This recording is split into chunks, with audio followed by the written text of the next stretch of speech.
Hello, Chopra Well viewers. My name's Eddie Sтерн. I'm here in my friend Mobi's guest house in Los Angeles. How does transformation occur within yoga?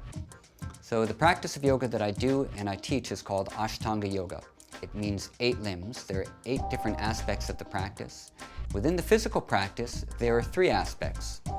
One is breathing, one is gazing, and one is the actual physical position. So I'm going to demonstrate for you now and guide you through something called the sun salutations, which is the primary way that we begin the yoga practice and one of the best ways to begin developing this embodied awareness that yoga brings. So there are 3 things that we have to remember. One is that we're going to be linking breathing and moving together. 2 is that we're not going to be moving in jerky or harsh or rushed movements. And 3, we're going to be trying to focus our eyes in a particular place to steady the mind. Now, all these things don't come at once. Yoga is a practice, which means we have to do it for a long, long time before we start to integrate all of it into our lives. However, we will see benefits very quickly if we just do things in a simple and practical manner.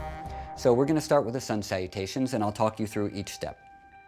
I'll give the breathing cues and the moving cues. And again, it takes many repetitions before you're able to get the breathing and the movement linked together. So if you can't get it at the first try, don't worry, there's time to try and try again. As they say, practice makes practice.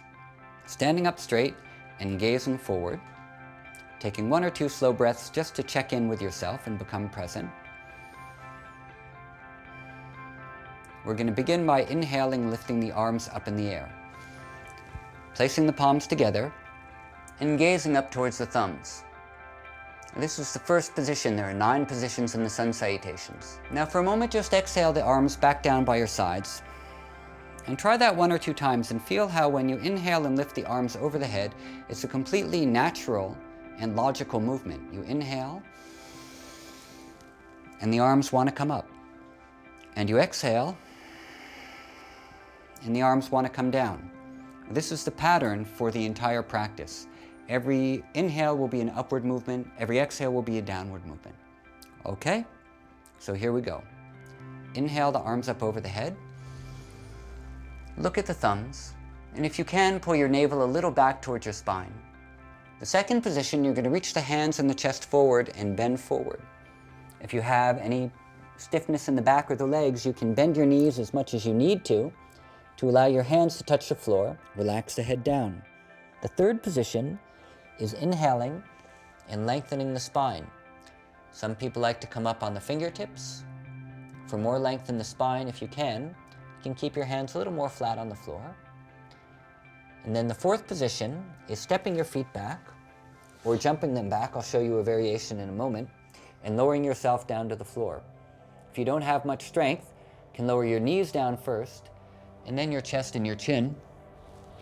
Or if you have more strength, you can lower down into what is known as Chatwari position, lowering the heart center down between the hands.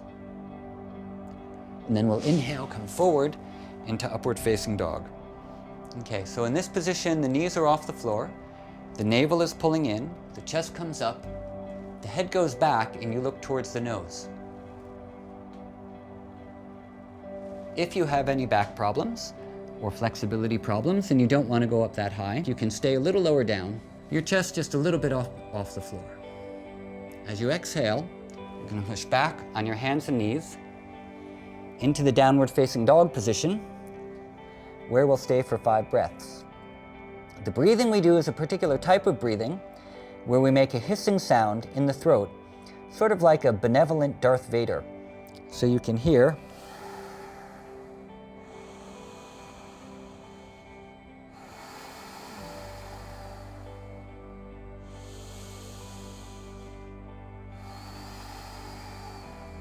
making the inhale and exhale equal length. After staying here for 5 breaths, you can bend the knees and either step or jump your feet forward to your hands. And again, since this is an inhale, we have to lengthen the spine and lift the head up, because all of the inhales are the upward motions. And then the exhale is naturally going to fold us forward over the legs. 9th position, inhale coming all the way up, and exhaling, coming back to standing.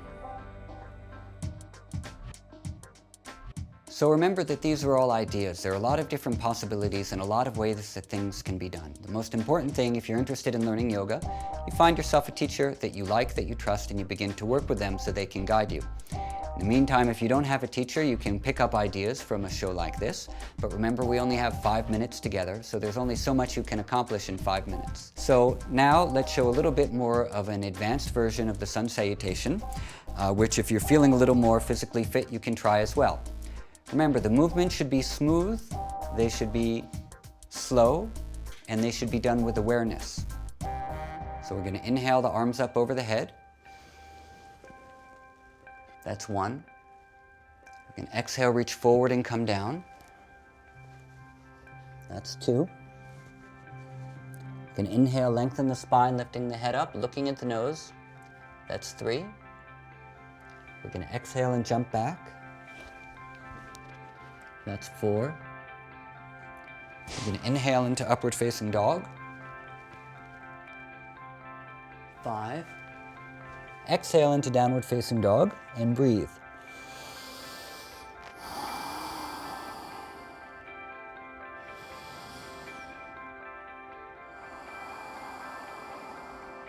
Seventh position is lightly jumping forward in between the hands.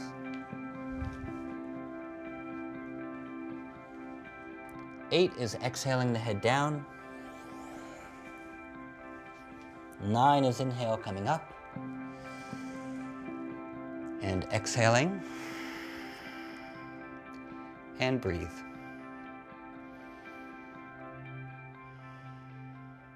So you can try doing that 3 times or 5 times, and then after, if it's all you have time for, lie down and rest for a few minutes and then go about your day.